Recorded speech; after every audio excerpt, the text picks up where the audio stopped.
Kita mulai. Bismillahirrahmanirrahim. Alhamdulillah, tsumma alhamdulillah alladzi hadana li hadza wa ma kunna linahtadiya laula an hadanallah wa asyhadu an la ilaha illallah wahdahu la syarikalah wa asyhadu anna Muhammadan abduhu wa rasuluh. Allahumma fashalli wa sallim wa barik ala hadzal nabiyil karim nabiyyina Muhammadin wa ala alihi wa sahbihi ajma'in wa ba'du. Baik, seperti biasa, sebelum kita mulai kajian ini lebih lanjut, saya akan bacakan ayat ini terlebih dahulu, yang insya Allah pada kesempatan ini kita baca ayat yang ke-31 sampai dengan ayat yang ke-35. Mudah-mudahan 5 ayat ini bisa kita bahas langsung, paling tidak sampai ayat 33 atau 34 nanti. A'udzu billahi minasyaitonir rajim. Ya bani Adam khudhu zinatakum 'inda kulli masjidin wa kulu washrabu wa la tusrifu innahu la yuhibbul musrifin. Qul man harrama zinatallahi allati akhraja li'ibadihi wat-tayyibati minar rizq. Qul hiya lilladzina amanu fil hayatid dunya khalisatan yaumal qiyamah. Kadzalika nufassilul ayati liqaumin ya'lamun. Qul innama harrama rabbiyal fawahisha ma dhahara minha wa ma batan wal ithma wal baghya bighairil haqqi wa an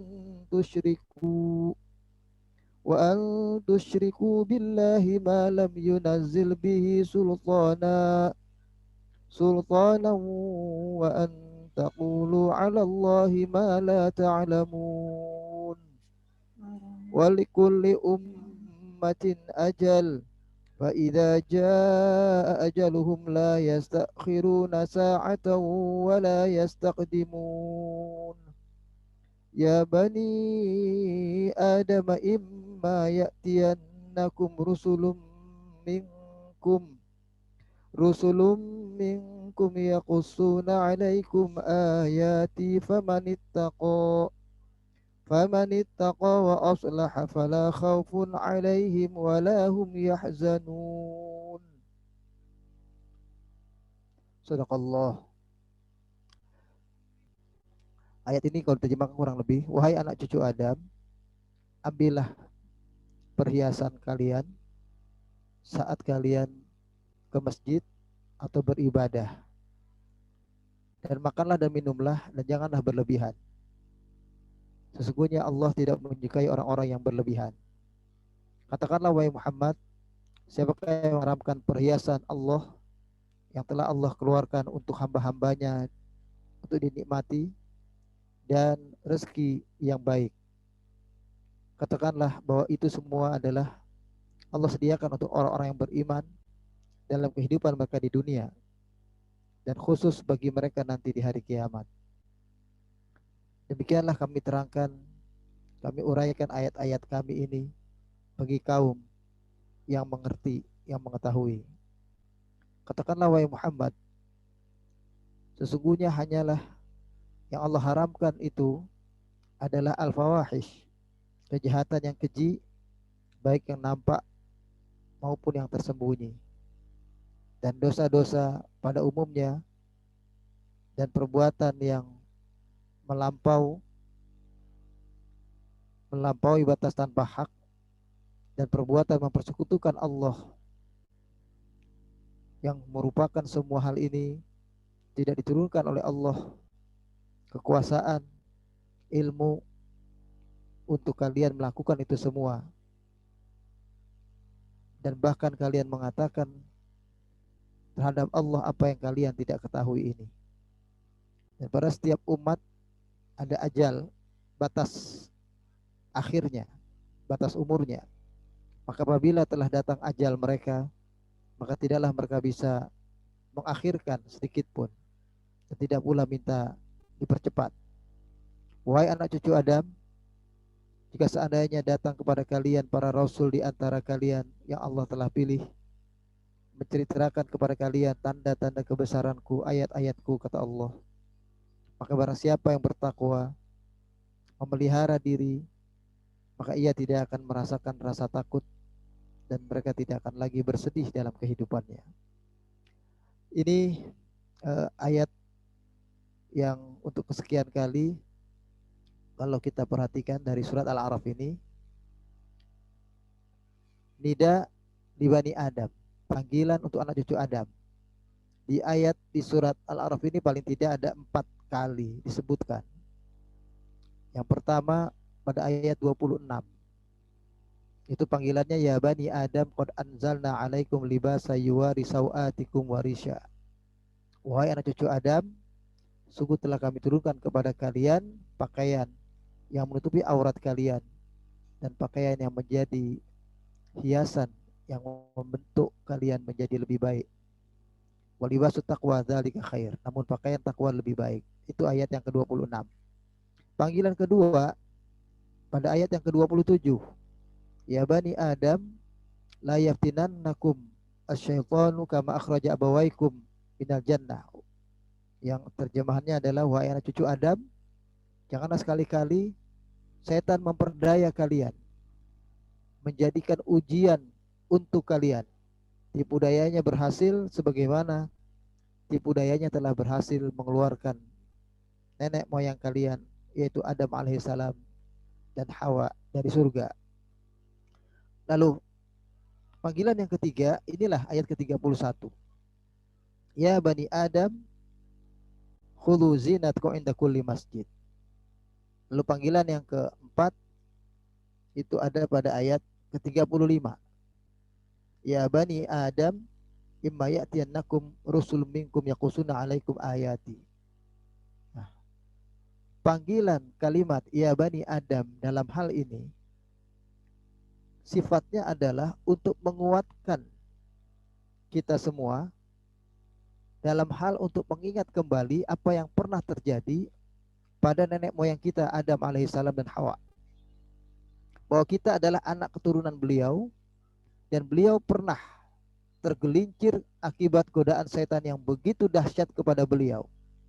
Tipu dayanya yang luar biasa, yang memunculkan hal-hal yang bersifat indah, hal-hal yang diawali dengan kata-kata inilah yang akan mengekalkan hidupmu nanti di surga, inilah makan para malaikat, inilah yang menyebabkan mengapa Allah melarang engkau mendekati pohon ini satu-satunya, dan seterusnya. Dan begitulah dalam kehidupan yang akan datang, godaan setan sebagaimana janjinya akan menggoda semua anak cucu Adam. Maka ayat-ayat semacam ini, ayat ke-26 tadi, ya, ayat ke-27, ya, kemudian ayat ke-31 dan ayat ke-35 ini adalah dalam rangka hal itu. Jadi mengingatkan kita jangan sampai tergelincir sebagaimana tergelincirnya Nabi Adam alaihissalam. Nah, itu poin pertama di dalam tafsir ayat ini, ya, surat Al-A'raf ayat 31, ya, yang kita bahas sekarang ini. Berikutnya kita akan melihat bahwa di dalam ayat ini dikatakan, wahai anak cucu Adam, pakailah pakaianmu yang indah setiap engkau memasuki masjid, inda kulli masjid. Para mufassir ada beberapa komentar tentang ayat ini. Inda kulli masjid menurut beliau, ya, di antaranya Ibnu Abbas, Ibnu Katsir, itu mengartikan adalah pada saat kalian hendak melakukan ibadah di masjid. Ya. Beberapa mufassir lain mengartikannya pada saat kalian hendak beribadah. Semua bumi Allah punggungnya adalah tempat untuk ibadah, tempat sholat. Asalkan dia bersih dari najis, maka dia bisa dilakukan atau kita bisa melakukan sholat di tempat tersebut. Ya, apakah itu di lapangan, apakah itu sebuah tempat yang lain, asalkan bukan tempat yang najis, yaitu baik semacam baitul khala atau yang WC, toilet dan semacamnya. Nah, kalimat ini memerintahkan kepada kita cucu Adam supaya ketika beribadah kepada Allah, hadirkanlah diri secara lahiriah dalam bentuk yang sopan, dalam bentuk yang bersih, dalam bentuk yang indah. Ya. Nah di sini kata-kata zinah itu artinya adalah keindahan. Ya, pakaian yang indah yang merupakan salah satu fungsi pakaian di samping fungsi utamanya adalah untuk menutupi aurat. Lalu kemudian perintah yang kedua adalah wakulu washrabu wala tusrifu. Makanlah dan minumlah dan jangan berlebihan. Nah, kita akan melihat kajian ini mengapa tekankan berpakaian yang rapi, berpakaian yang sopan, berpakaian yang indah bahkan ketika beribadah. Baik kita beribadah di rumah maupun beribadah di masjid. Nah, hal ini terkait dengan asbabun nuzul dari riwayat-riwayat yang terkait dengan ayat ini. Riwayat-riwayat hadis banyak menerangkan bahwa pada masa sebelum Nabi kita Muhammad SAW, bangsa Arab, ya, kaum Quraisy khususnya, ya, itu tetap melakukan ibadah yang disebut tawaf. Hanya saja tawaf mereka membuka aurat. Ya. Tawaful musyrikin haulal baiti uratan. Mereka tawaf di tengah-tengah atau mengelilingi Ka'bah itu dalam keadaan tidak berpakaian. Ya. Diterangkan di sini bahwa mereka mengumbar aurat, mereka bertelanjang ketika melakukan ibadah tawaf, ya. Dan ini merupakan perbuatan dari orang-orang tua mereka sebelumnya. Jadi kakek moyang mereka sebelum-sebelumnya, ya, tentu saja tidak sampai kepada Nabi Ibrahim alaihissalam, ya. Meskipun mereka mengaku pengikut Nabi Ibrahim, tolong digarisbawahi, kaum Quraisy adalah mereka yang mengaku pengikut ajaran Nabi Ibrahim alaihissalam. Makanya mereka disebut kaum musyrikin. Padahal Nabi Ibrahim tidak mengajarkan kemusyrikan. Nah, pada beberapa generasi di atas mereka, hal itu biasa. Ya. Fakana rijal yatufuna bin nahar uratan kama waladathum ummahatuhum. Kaum laki-laki tawaf di siang hari dalam keadaan telanjang, ya sebagaimana mereka dilahirkan ibu mereka, gak berpakaian, seperti itu persis. Yang turu ba'duhum ila aurati ba'din, sampai sebagian mereka melihat aurat sebagian yang lain. Ya. Wan nisa yatufna bil laili uraya. Perempuan-perempuan juga tawaf, ya, tapi di waktu malam. La yasturu ajsadan dahunna syai'un wa tada'ul wahida yadaiha ala farjiha wa taqul. Sampai-sampai perempuan itu kalau tawaf di malam hari, semua pakaiannya dilepas kecuali kemaluannya yang dipegang, ditutupi. Saat kemaluannya ditutupi itu, orang-orang Arab salah seorang di antara mereka mengatakan begini, al yauma yabdu ba'duhu au kulluhu fama bada minhu fala uhilluhu. Hari ini nampak sebagian aurat kita atau semuanya nampak dari bagian tubuh kita, maka apa yang nampak ini tidak dihalalkan, ya. Apa yang nampak nggak dihalalkan. Jadi sebetulnya mereka sendiri beranggapan supaya jangan saling melihat, jangan saling memandang ke arah itu. Hal ini disebabkan mengapa mereka tawaf dalam keadaan telanjang, karena mereka beranggapan dalam beribadah kepada Allah kita harus menghadap Allah dalam keadaan bersih. Pakaian yang mereka pakai selama ini dianggap oleh mereka pakaian yang kotor, pakaian yang penuh dengan kesalahan dan dosa. Maka ketika menghadap Allah, ketika melakukan tawaf, bermunajat kepada Allah di tempat yang suci bersih itu, maka mereka harus menampilkan diri dalam keadaan bersih. Dan yang bersih itu adalah badannya saja. Itu anggapan mereka. Pakaiannya kotor, kena sentuhan haram, dari sumber yang haram, ya, dan pernah melakukan hal-hal yang haram. Dan dosa-dosa mereka ketahui, dan di antara mereka tidak ada yang tidak berdosa. Maka mereka bertawaf dalam keadaan bertelanjang itu disebabkan karena ingin menghadap Allah dalam keadaan bersih. Itu alasan mereka sebenarnya, ya.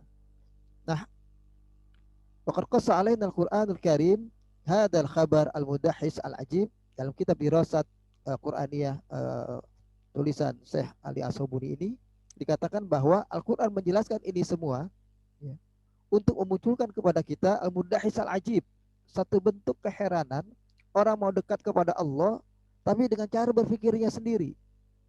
Padahal kita mendekatkan diri kepada Allah haruslah dengan cara yang Allah tunjukkan, bukan dengan cara yang kita pikirkan sendiri bahwa ini yang kita anggap lebih baik, ini yang terbaik, dengan tidak berpakaian karena pakaian dianggap kotor oleh mereka. Wa kaifa tulaibu syaitan bi uquli ajdadina. Begitulah syaitan ya, masuk melalui pemikiran-pemikiran orang-orang tua kita terdahulu ya. Bismillah ibadah wa din, atas nama ibadah, atas nama agama, mereka melakukan pelanggaran-pelanggaran, kekeliruan dalam agama ini. Ya. Mereka melakukan ini seperti di ayat 28 itu dikatakan, ayat 28 Al-A'raf ini kalau kita lihat kembali, wa idza fa'alu fahishatan qalu wajadna 'alaihi aba'ana. Ketika mereka melakukan kekeliruan dalam ibadah semacam ini, mereka mengatakan bahwa kami melakukan ini semua karena sebab mengikuti orang-orang tua kami, nenek moyang kami, bapak kami, kakek kami sebelumnya. Begitu cara ibadah mereka, maka begitu yang kami lakukan. Wallahu amarona biha, padahal Allah punya perintah yang lain. Qul innallaha la ya'muru bil fahsya. Katakanlah Allah tidak pernah memerintahkan hal yang keji, fahsya. Nanti kita akan bahas keji itu apa lebih lanjut. Ataquluna 'alallahi ma la ta'lamun. Apakah kalian berani mengatakan terhadap Allah apa yang kalian tidak ketahui? Nah, ini mengenai perbuatan keji yang nanti akan masuk pada ayat yang berikutnya ya. Di ayat yang ke-30 33, nanti kita akan sampai ke sana. Baik, saya lanjut ya. Ini dikatakan di sini bahwa ittafaqal mufassiruna ala anal murad bil fahisyah fil ayah hiya tawaf haulal bait uratan. Fahisyah dalam konteks ayat ini yang dimaksud adalah orang-orang jahiliyah dahulu tawaf dalam keadaan telanjang. Itu fahisyah. Karena perbuatan mereka tidak hanya buruk bagi mereka, tapi buruk pada orang lain, buruk pada sekelilingnya juga ya.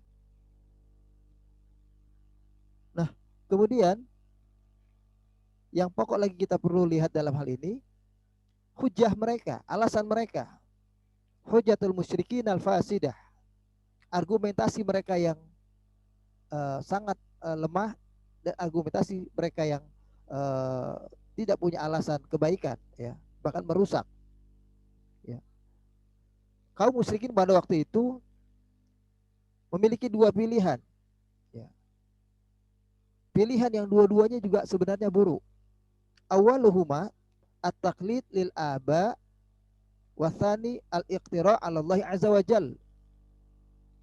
Yang pertama adalah mengikuti begitu saja perbuatan orang tua mereka terdahulu. Yang kedua, membuat ibadah dengan cara baru yang mereka anggap itu yang lebih baik. Ya. Nah, ini semuanya di dalam Al-Quran dianggap keduanya adalah hal-hal yang tidak benar ya, yang diterangkan di dalam ayat 28 tadi ya. Mereka ikuti orang tua mereka, dan di penghujung ayat mereka menganggap apa yang mereka perbuat adalah karena mereka mengikuti, karena mereka menganggap ini yang dianggap lebih baik ya. Hada mahaddu katibin waftira'in 'ala Allah azza wa jalla fa innallaha munazzah anin naqs. Allah itu gak mungkin memerintahkan sesuatu yang keliru, yang jelek, yang kurang. Ini merupakan olok-olok terhadap syariat, terhadap perintah Allah terhadap kepada mereka. La ya'muru ibadahu biqaba'ihil af'al. Allah tidak mungkin memerintahkan hambanya beribadah dengan model yang semacam itu, tidak berpakaian. Padahal soal pakaian adalah soal yang utama ya, yang menjadi sebab Allah perintahkan ditutup aurat segera, dan itu secara fitri Nabi Adam alaihissalam dan Hawa begitu turun dari surga, yang mereka lakukan adalah menutup aurat yang pertama. Nah, berarti ini adalah persoalan yang fundamental di dalam agama kita, agama Islam, yaitu soal menutup aurat. Maka dari itu dalam ibadah tawaf kita sekarang ini, umat Nabi kita Muhammad SAW, perhatikan baik-baik, pakaian yang kita kenakan adalah pakaian yang merupakan fungsi utama berpakaian. yaitu penutup aurat. Makanya laki-laki cukup rida dan izar, ya, bagian atas itu ridanya sebagai penutup selendangnya, ya, karena ada hadis lain yang mengatakan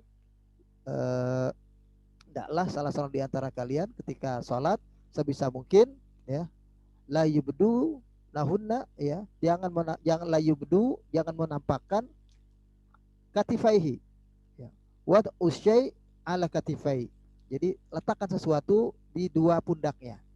Nah, ya, seperti sekarang kita pakai pakaian atau orang-orang Arab dulu pakai sorban, nah, itu yang disunahkan.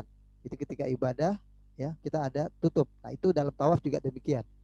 Fungsinya rida dan fungsinya izar. Izar itu menutup aurat, sehingga aurat kita dari pusar laki-laki sampai lutut. Maka itulah pakaian. Makanya nggak pakai pakaian dalam, nggak pakai perhiasan lain, nggak pakai dijahit, nggak pakai di mengurung dan sebagainya. Karena ketika tawaf yang terjadi adalah fungsi utama, hal utama dalam fungsi pakaian yaitu penutup aurat. Begitu pula kaum perempuan, karena menutup aurat itu adalah seluruh tubuhnya, aurat mereka, maka itulah yang ditutup oleh mereka, ya, seluruhnya kecuali wajah dan pergelangan tangan. Kemudian, ya, diterangkan di sini, hakadza zayyana lahum syaitan a'malahum fasaddahum 'anis sabil fahum la yahtadun. Begitulah cara setan memperdaya mereka, menganggap indah, menganggap benar perbuatan mereka dengan tawaf dalam keadaan telanjang itu. Nah, inilah yang membuat mereka terlempar dari jalan kebenaran. Ya.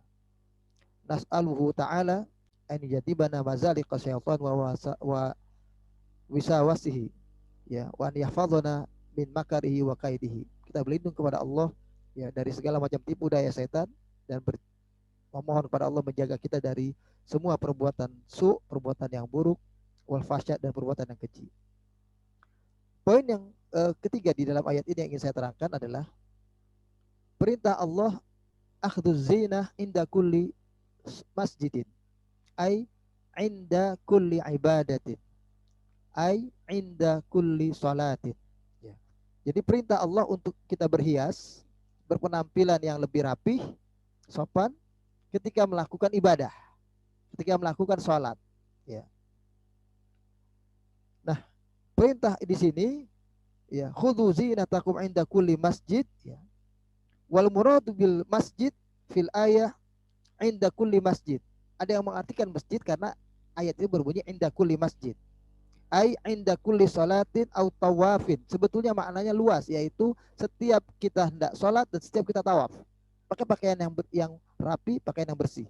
Makanya ketika kita tawaf, kita juga berpakaian yang bersih, ya, pakaian yang kita anggap rapi, yaitu pakaian yang fungsinya menutup aurat itu, dan sebisa mungkin bukan pakaian yang sudah penuh dengan kotoran atau pakaian yang dari bahan-bahan yang robek dan semacamnya. Dan kemudian atlaqal makan ta'ziman lahu li'annal masjida makanu ada'is shalah. Ini dalam bentuk penghormatan kepada masjid karena masjid adalah tempat sholat, dan karena ketika sedang sholat kita sedang menghadap Allah Subhanahu wa taala. Ya. Nah, kemudian pelajaran yang terkait dengan hal ini juga adalah bahwa, ya, lam ya'murhum bil harir wadi imam dalam kitab Qubas Dirasat Qur'aniyah ini, ya, Imam Ali As-Sabuni, beliau mengomentari bahwa ayat ini tidak secara eksplisit memerintahkan kita menggunakan kemewahan, ya, kemewahan yang tidak dibenarkan, tapi boleh berpenampilan indah. Allah senang kepada yang indah, ya. Innallaha jamil wa yuhibbul jamal. Allah senang yang indah dan senang kepada keindahan. Dan zinah di sini juga berarti sesuatu yang thayyib, yang baik, ya. Allah senang itu dan kita disuruh melakukan hal semacam itu. Jadi berpakaian yang rapi, berpakaian yang sopan ketika ke masjid. Nah, kemudian pada ayat yang kedua disebutkan wa kulu washrabu wa la tusrifu innahu la yuhibbul musrifin. Makanlah dan minumlah dan jangan berlebihan, karena Allah tidak suka orang yang berlebihan. Nah, di sini sebetulnya pedoman dari syariat yang begitu indah, begitu luar biasa. Ini pedoman sehat ini sebetulnya. Banyak para dokter-dokter muslim ya yang mengomentari tentang ayat ini mengatakan bahwa inilah pelajaran tentang ilmu kesehatan yang paling utama dalam hidup seorang muslim. Jadi kalau kita ingin sehat, ikutilah perintah ayat ini. Makanlah, minumlah, tetapi jangan berlebihan. Berlebihan makan apapun, berlebihan minum apapun, maka itu akan menyebabkan timbulnya penyakit. Ada kisah yang menarik tentang hal ini. Yuhka An-Rashid dalam pemerintahan salah seorang khalifah, yaitu Khalifah Harun Al-Rashid, itu pernah kana lahu tabibun nasrani. Dia pernah punya seorang tabib, seorang dokter ya yang menjaga kesehatan dia adalah orang Nasrani. Ya. Faqala dzalika tabib, maka dokter itu mengatakan begini, li ahadi ulama il muslimin. Dia ngomong kepada ulama-ulama, ya, orang-orang yang ngerti agama maksudnya dalam konteks ini. Kata dia, laisa fi kitabikum min ilmi tibbi syai'un.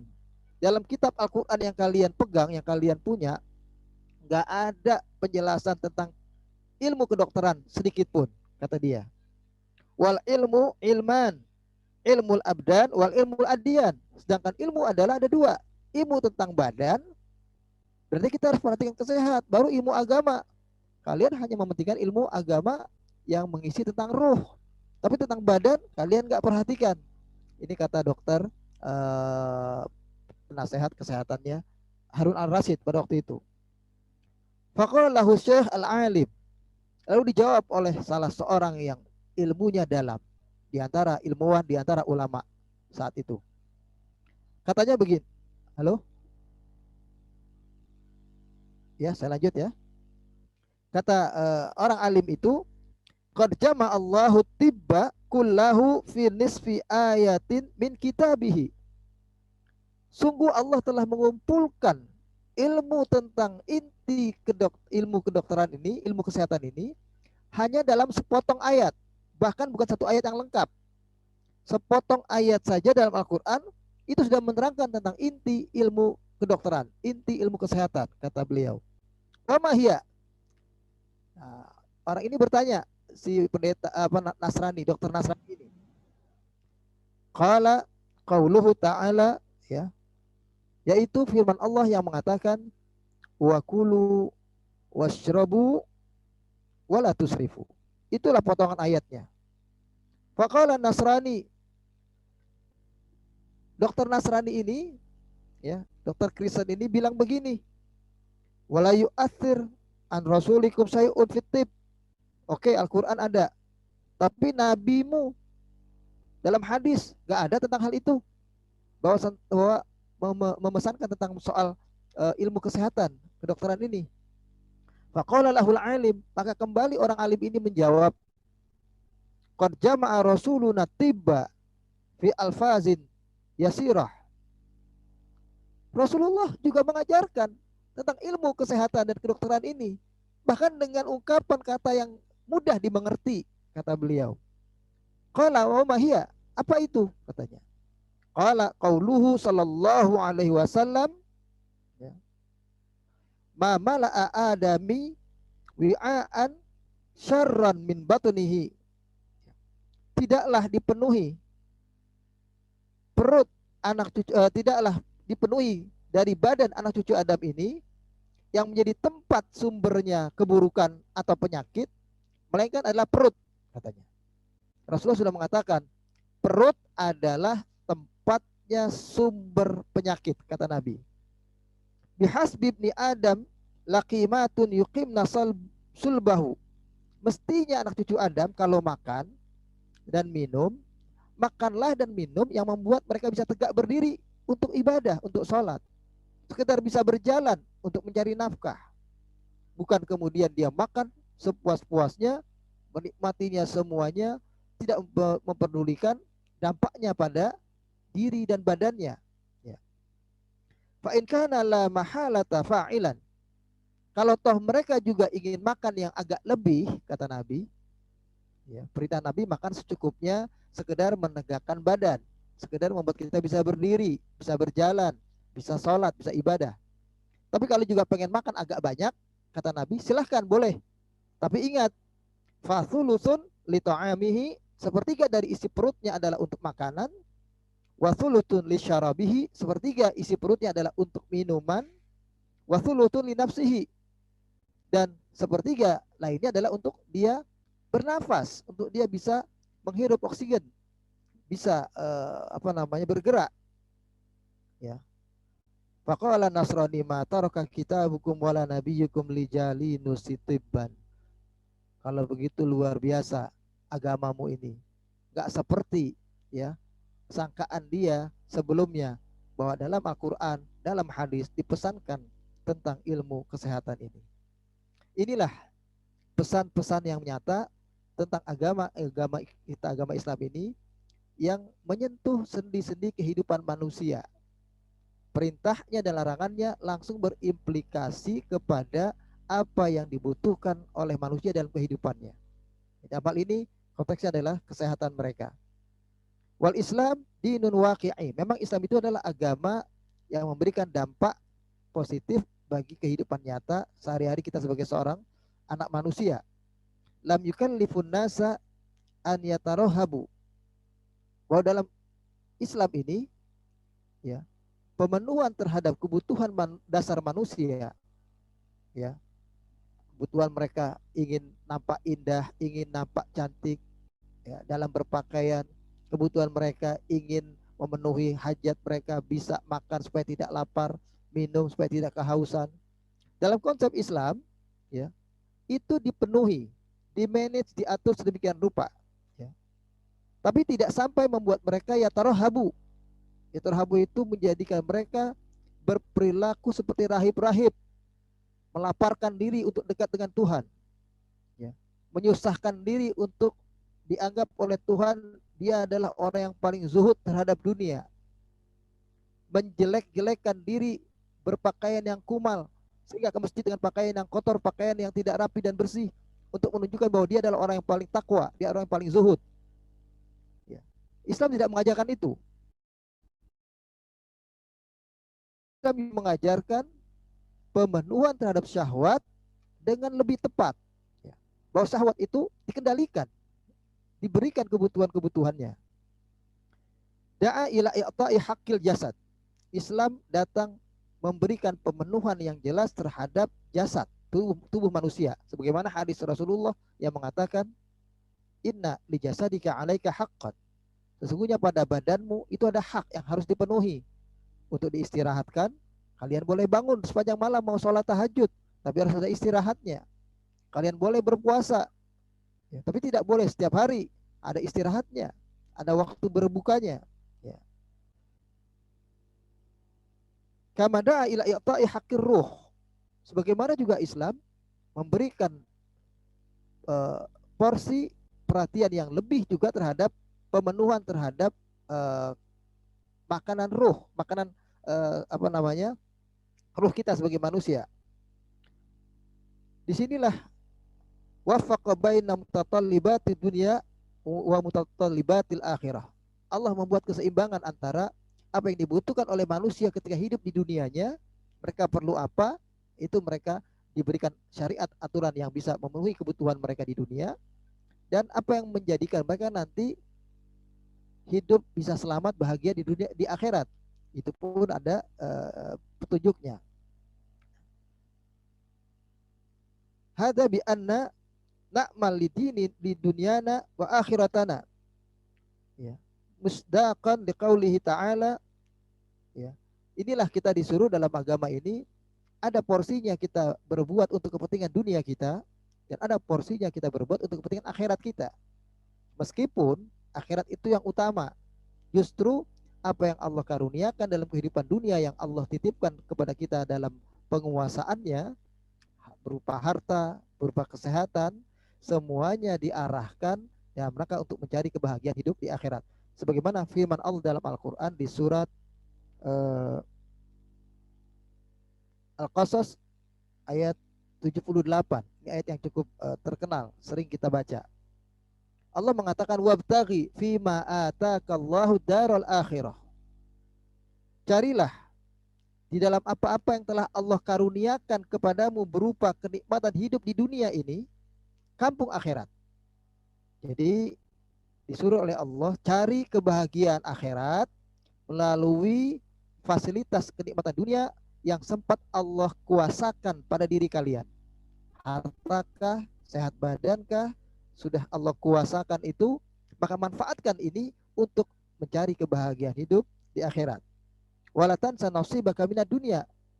Tetapi kalian jangan lupakan kehidupan dunia kalian. Boleh kalian nikmati dunia ini. Ya.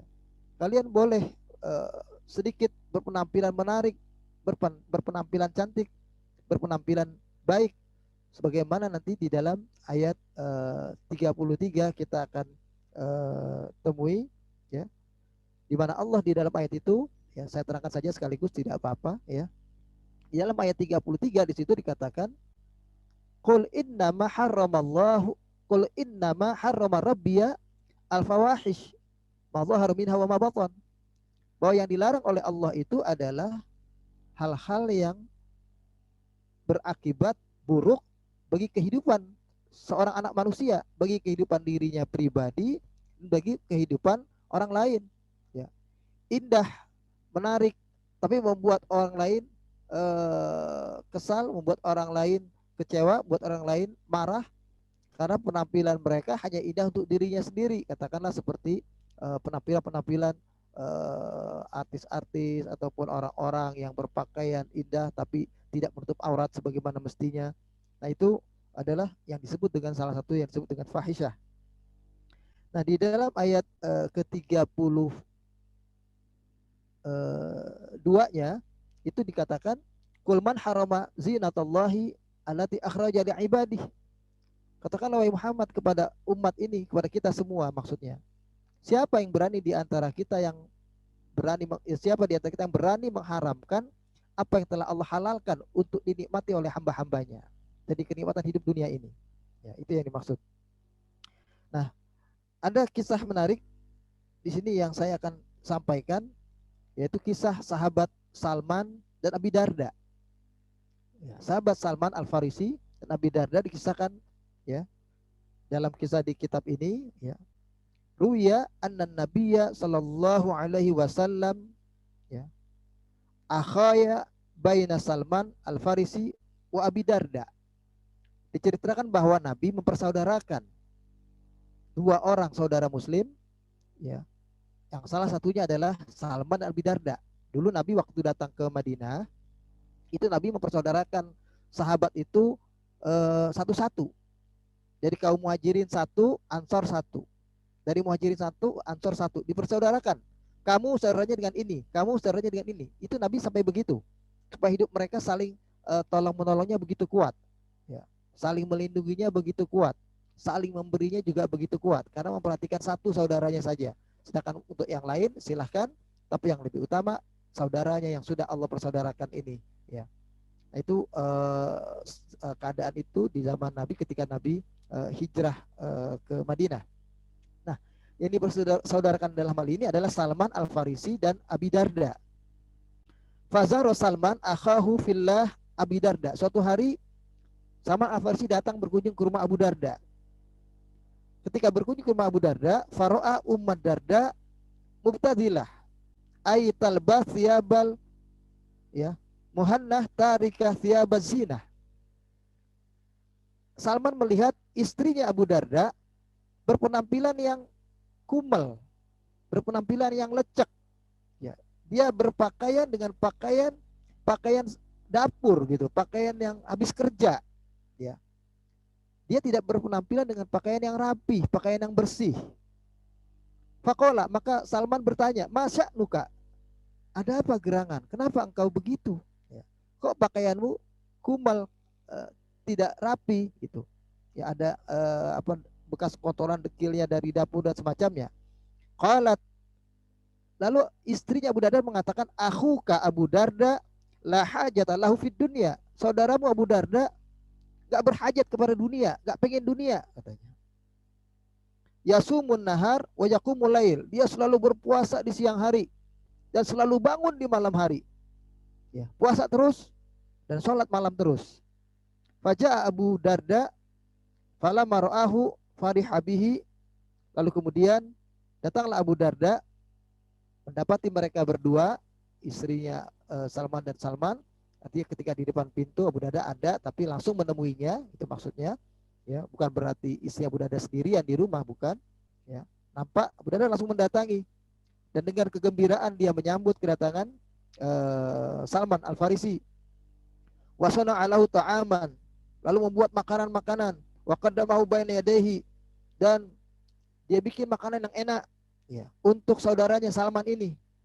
Ketika sudah ada di hadapan makanan itu, dia bilang, wa qala lahu, dia berkata kepada Salman, kul fa inni sa'id, makanlah wahai Salman, aku puasa, katanya. Dia hidangkan tamunya makanan yang enak, dia sendiri puasa, Abu Darda ini. Faqala lahu Salman, maka Salman berkata begini kepada Abu Darda, ma ana bi akilin hatta ta'kula, aku enggak mau makan makananmu sampai kamu juga mau makan, kata Salman. Fa'aftara wa akala ma'ahu, maka akhirnya Abu Darda buka puasa, makan bersama dengan Salman. Karena Salman sebagai tamunya yang dihormati enggak mau makan kalau Abu Darda tidak makan. Falamma kana lailu zahaba Abu Darda liyaqumal lail. Tatkala malam hari, ya saat akan beranjak tidur, ya. Salman ketika akan beranjak tidur itu, Abu Darda tetap bangun melek untuk bangun sholat malam. Faqala lahu Salman, maka Salman bilang kepada Abu Darda, namil an, tidurlah sekarang, kata Salman. Fanama, maka kemudian Abu Darda ikut tidur. Ya, saat itu sebentar. Tsumma dhahaba liyaquma fa yusallil lail, kemudian dia segera bangun. Baru tidur sebentar, setengah jam barangkali kalau ukuran kita, segera bangun lagi untuk sholat malam. Faqala lahu, maka Salman mengatakan, nam, tidur. Ya, kata Salman ini. Fala makana akhirul lail, jadi dia bangun lagi, suruh tidur aja. Ya. Fala makana akhirul lail, tatkala dia bangun lagi dari tidurnya sudah di penghujung malam. Qala Salman li Abi Darda, barulah Salman berkata kepada Abu Darda, qumil an lisolli, ayolah kita bangun sekarang, kita sholat. Jadi maksud Salman, kalau mau bangun, bangunlah setelah istirahat. Di penghujung malam cukup sepertiga malam, sebagaimana yang dicontohkan oleh Nabi kita Muhammad Sallallahu Alaihi Wasallam, sepertiga malam. Ya, meskipun kadang beliau memulai dari setengah malam, nisful lail. Nisful lail itu ya kira-kira jam 12, jam setengah 12 atau jam setengah 1, tergantung antara maghrib dan antara isya dan waktu fajar atau subuh. Itu dipenggal dua, antara ba'da isya dan subuh, tengahnya adalah tengah malam. Nah, sepertiganya adalah kira-kira kalau sekarang subuh jam 4 lewat 10 menit, maka kurang lebih sekitar jam-jam 3 ya. Jam setengah 3 itu penghujung malam. Nah, ini dimaksud oleh Salman Al-Farisi. Ya. Fasallaya jami'an, maka keduanya sholat bersama. Faqala lahu Salman, maka Salman kemudian berkata kepada saudaranya, inna li rabbika alaika haqqan, sesungguhnya untuk Allah Tuhanmu dia punya hak. Ya. Wa inna li nafsika alaika haqqan, dan untuk dirimu sendiri juga ada hak. Untuk Allah ya kita bangun di penghujung malam sholat tahajud, dan kita juga ada hak, kita harus tidur, istirahat supaya bisa beribadah dengan baik. Wa inna li ahlika alaika haqqan, juga untuk keluargamu, istrimu punya hak, kasih baju yang bagus, kasih hidangan yang bagus, kasih kehidupan yang layak, itu maksudnya. Fa'ati kulladzi haqqin haqqahu, beri setiap hak-hak itu haknya masing-masing, hak Allah, hak badan kita, hak keluarga kita, istri dan anak maksudnya. Fa'ata Abu Darda an-Nabiyya sallallahu alaihi wasallam fadzakara dzalika lahu. Lalu Abu Darda setelah pertemuannya berdua dengan Salman itu datang menemui Rasulullah, menceritakan semua tentang perbuatan Salman kepada beliau. Faqala alaihi salatu wassalam, maka Rasulullah menjawab, shadaqa Salman, kata Nabi. Yang benar adalah Salman. Salman itu yang benar. bukan Abu Darda yang memforsir dirinya seperti itu. Nah, inilah hal yang ingin diterangkan di dalam ayat ini, ya, bahwa Allah mengingatkan kepada kita supaya ketika ke masjid pakailah pakaian yang bagus, dan supaya kita makan dan minum dengan memperhatikan kesehatan, karena ini adalah sumber kesehatan sebetulnya dari makanan ini, di mana Rasulullah tadi sudah menyinggung masalah perut itulah yang menjadi sumber penyakit, ya. Sehingga kalau kita mau lebihkan sedikit makanan, lebihkan dengan memperhatikan sepertiga makanan, sepertiga minuman, sepertiga untuk kita bernafas. Dan jangan sekali-kali berlebihan, karena berlebih-lebihan itu yang membuat orang jadi berpenyakit. Kelebihan makan sayur, kelebihan makan daging, kelebihan makan telur, kelebihan makan nasi, kelebihan makan apapun yang berlebihan, kelebihan minum susu, kelebihan segala macam yang berlebihan, itu yang akan mengakibatkan jadi sumber penyakit. Kemudian di ayat 32 itu yang sudah kita singgung sedikit, Allah mengatakan, ya, dan ini jadi perintah buat Nabi kita Muhammad SAW agar supaya Nabi uh, mengatakan kepada umatnya, siapa di antara kalian yang berani mengharamkan perhiasan yang Allah telah keluarkan untuk hamba-hambanya? Gak boleh dilarang orang mau indah, mau cantik.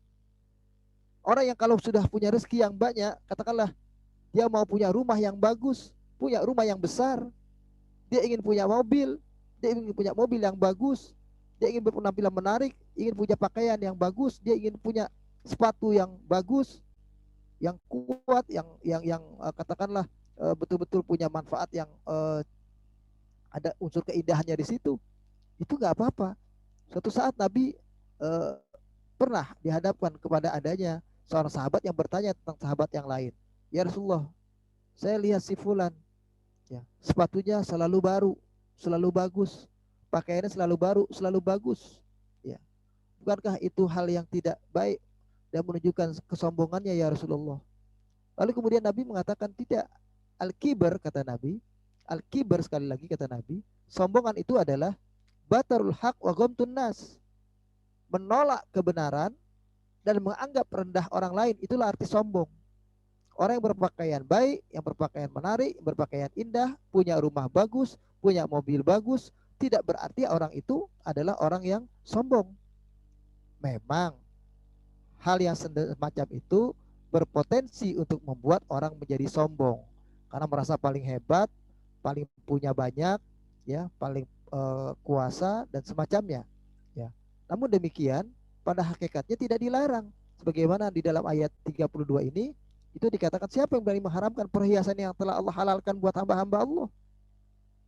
Kita mau ibu, terutama ibu-ibu mau penampilan cantik, ya, pakai baju model ini model itu misalkan, ya, dia ingin berpenampilan menarik, dia bersolek katakanlah, ya, meskipun itu adalah halalnya untuk suami, ya, kemudian dia ingin apa namanya menikmati semua yang Allah sediakan di dunia ini, itu dihalalkan.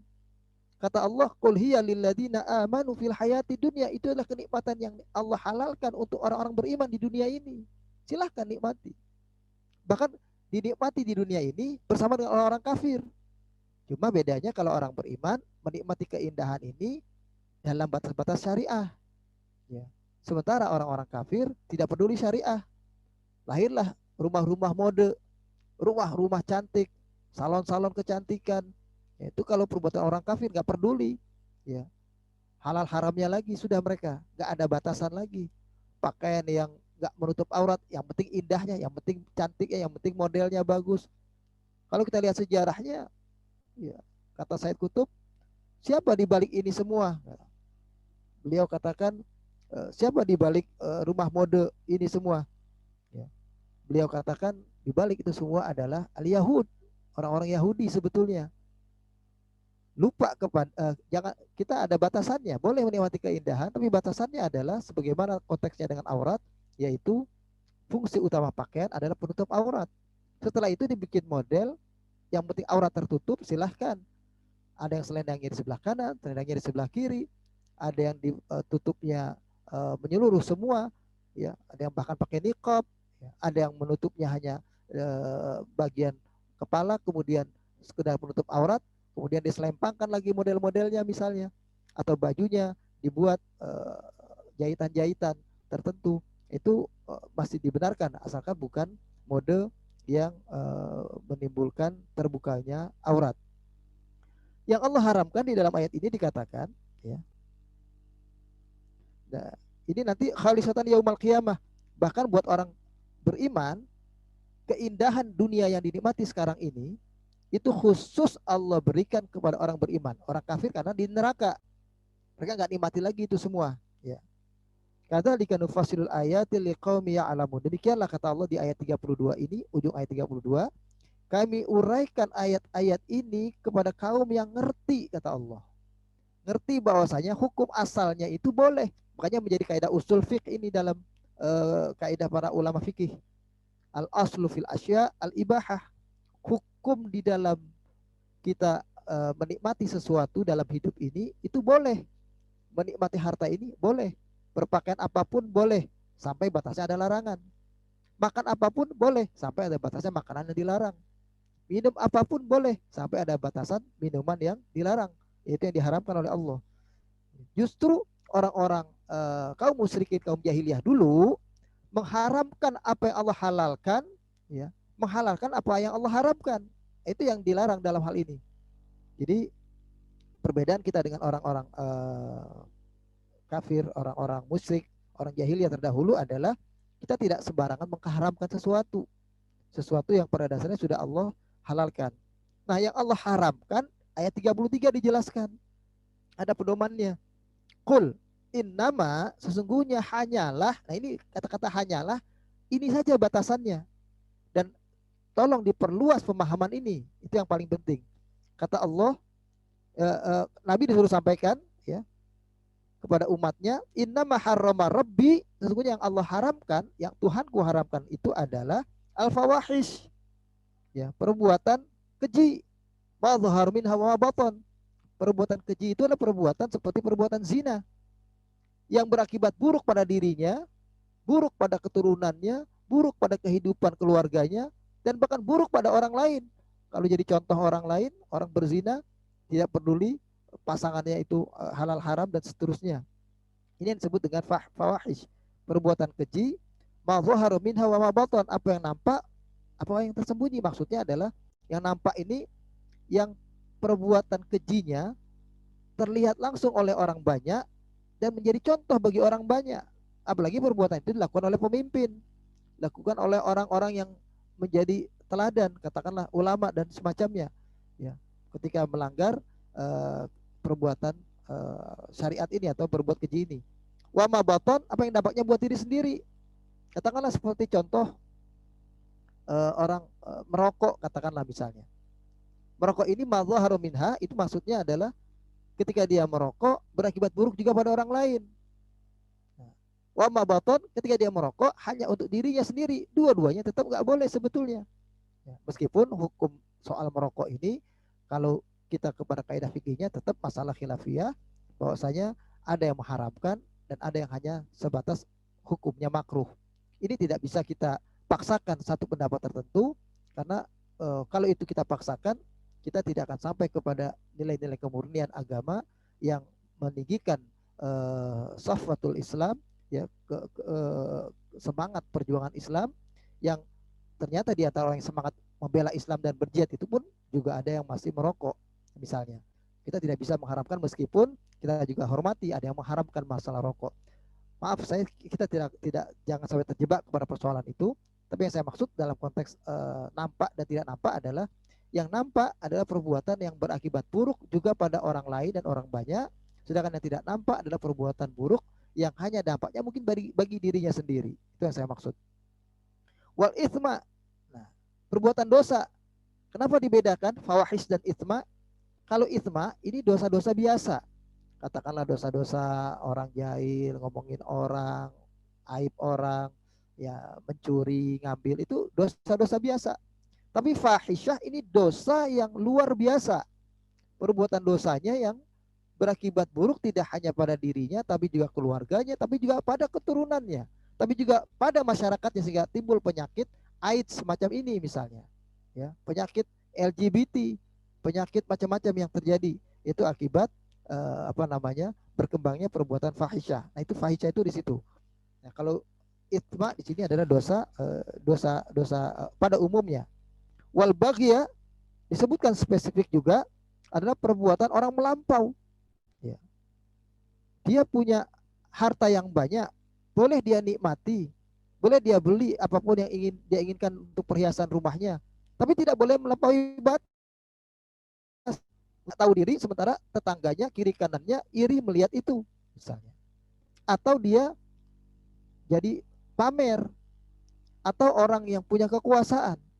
Orang yang punya kekuasaan, jadi akhirnya arogan dengan kekuasaannya karena merasa dia yang memimpin, dia yang berkuasa, maka dia yang eh, berhak untuk melakukan apapun, semuanya dikatakan atau demi hukum, atas nama hukum. Padahal hukum itu adalah dirinya sendiri karena dirinya melampaui batas. Al-baghi ini melampaui batas seperti Firaun. Innahu tagha, dia melampaui batas. Punya kuasa tapi bukan untuk dijalankan amanah ini dengan sikap putusan-putusannya yang adil, tapi justru untuk dia gunakan arogansi, kekuasaan itu bersikap arogan, ya, semena-mena, ya, menunjukkan dia adalah orang yang tidak bisa dijatuhkan. Ya. Nah kemudian setelah al-baghi ghairil haq wa antusyriku, dan yang dilarang juga adalah perbuatan syirik.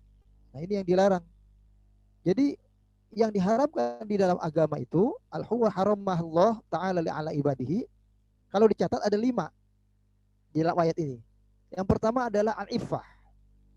Al-iffah yaitu yang dilarang kita mengumbar aurat, ya.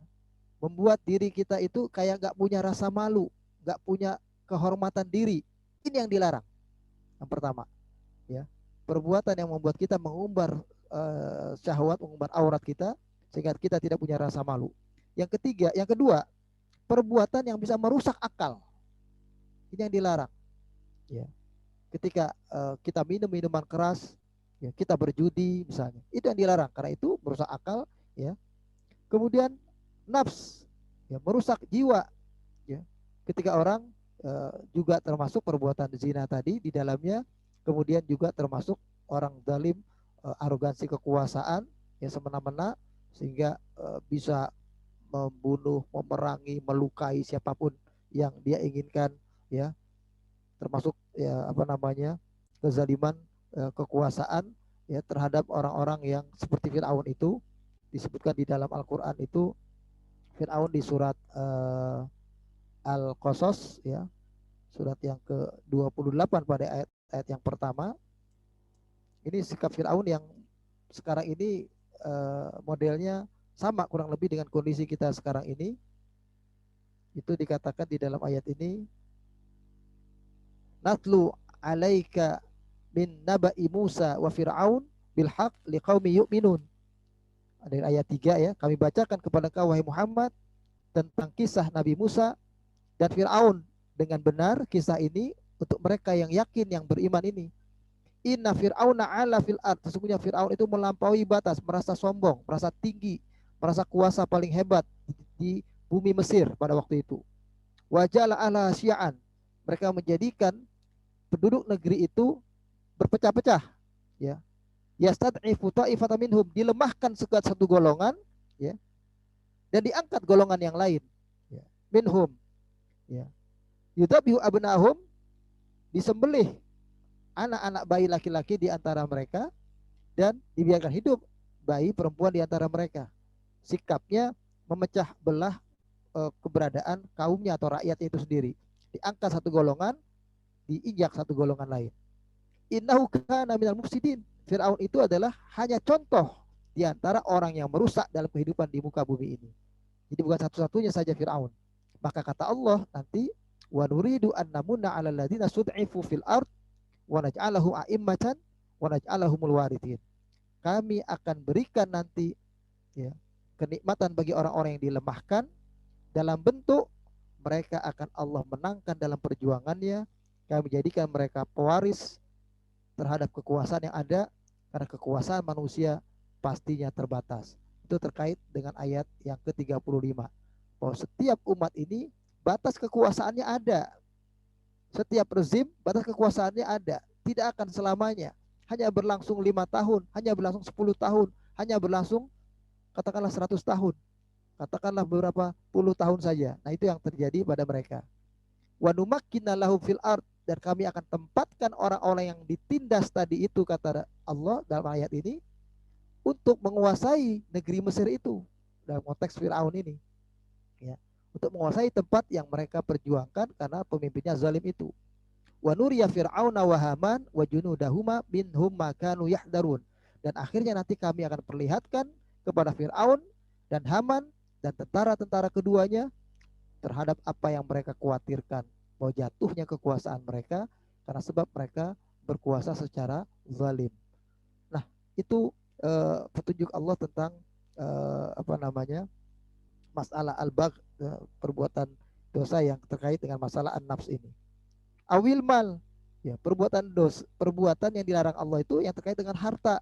Makanya dilarang riba karena membuat orang apa namanya, jadi apa namanya, menjadi penumpuk harta, jadi pemeras, jadi berbuat zalim kepada orang yang padahal sedang membutuhkan, dengan pinjaman yang kembaliannya dilipat gandakan atau dibungakan, ya. Awiddin, ya, juga merusak agama. Ketika sesuatu merusak akidah, merusak agama, itulah yang dilarang. Jadi larangan Allah itu kepada hal yang semacam itu saja sebetulnya. Kemudian pada ayat berikutnya Allah katakan di ayat 33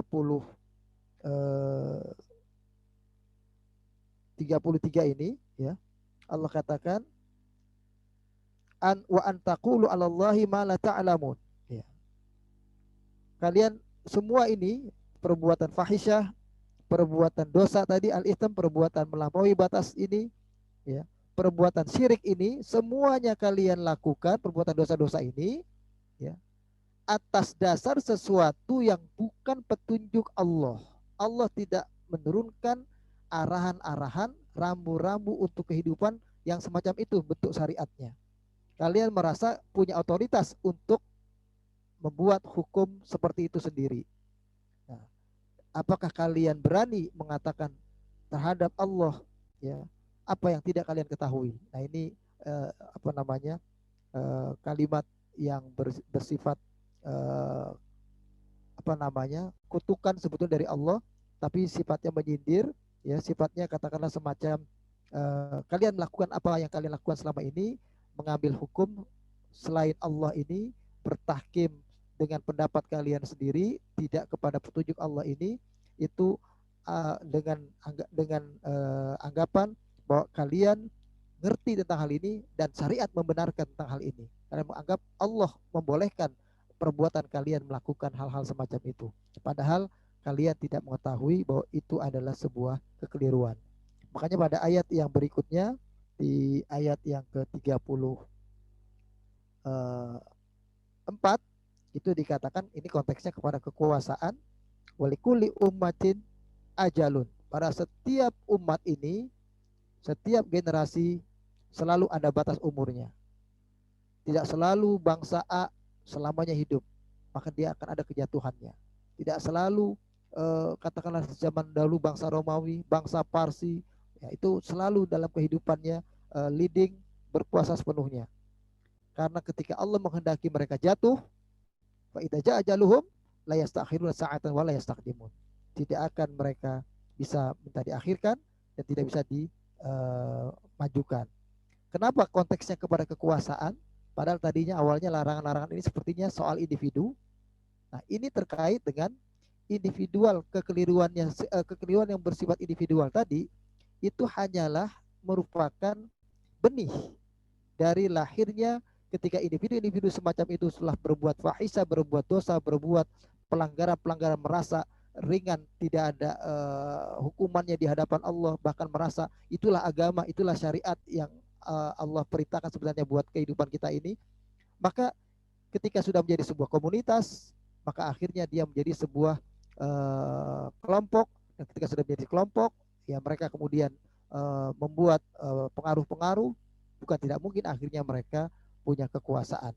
Nah, ketika punya kekuasaan itulah makanya di dalam Al-Quran di surat Al-Fajr itu diterangkan awalnya tentang kaifa fa'ala rabbuka bi'ad, bagaimana Allah berbuat terhadap kaum Ad, kaum Samud, Firaun, ya, yang punya kekuasaan, yang punya kekayaan belum ada pada zamannya, ya, kaum Ad, kaum Samud bisa bikin ukiran, bisa membelah batu, ya, punya kuasa yang luar biasa. Akhirnya Allah hancurkan gara-gara mereka semuanya mendurhakai, menentang para rasul, para nabi yang diutus oleh Allah kepada mereka. Nah, timbulnya kekuasaan semacam ini akibat dari penyakit individual.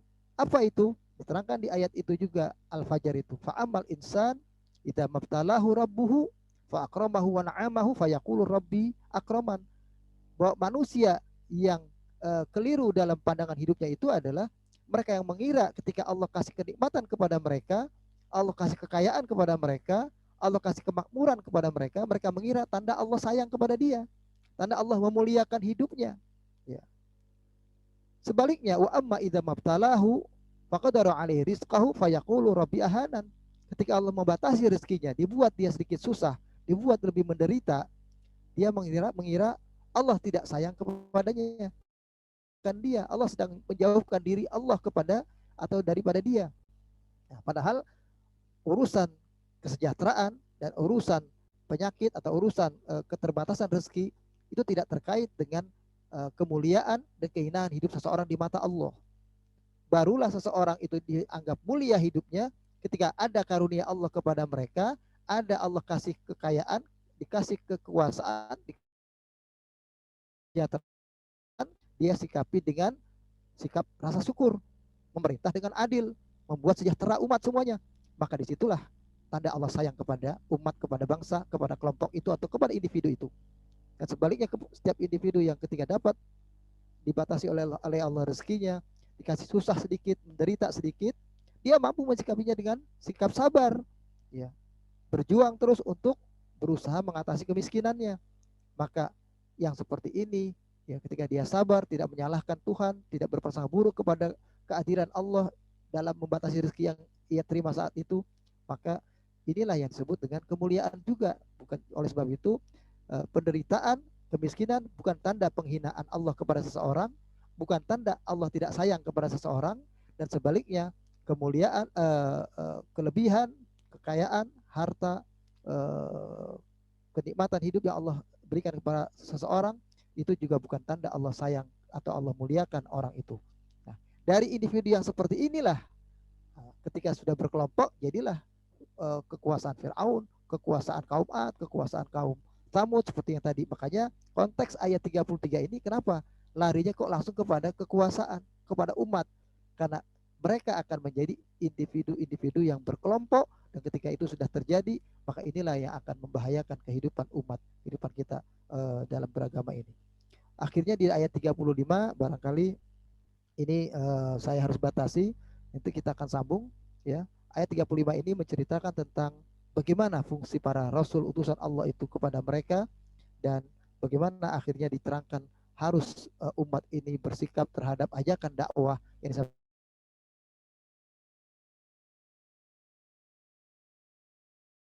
Rasul Allah kepada mereka. Allah ingatkan tentang bagaimana sikap kita anak cucu Adam supaya bersikap benar di dalam menikmati kehidupan dunia yang Allah perintahkan kita menikmatinya ini, dan tidak sembarang melarang-larang sesuatu yang Allah halalkan dalam kehidupan ini. Kita tegang kafarat majelis. Rabbana atina fid dunya hasanah wa fil akhirati hasanah wa qina adzabannar. Rabbana la tuzigh qulubana ba'da idh hadaitana wa hab lana min ladunka rahmah innaka antal wahhab. Subhanakallahumma wa bihamdika asyhadu an la ilaha illa anta astaghfiruka wa atubu ilaik. Walhamdulillahi rabbil alamin. Assalamualaikum. Waalaikumsalam. Saya pamit ya semuanya ya. Ya, Pak Rusdi.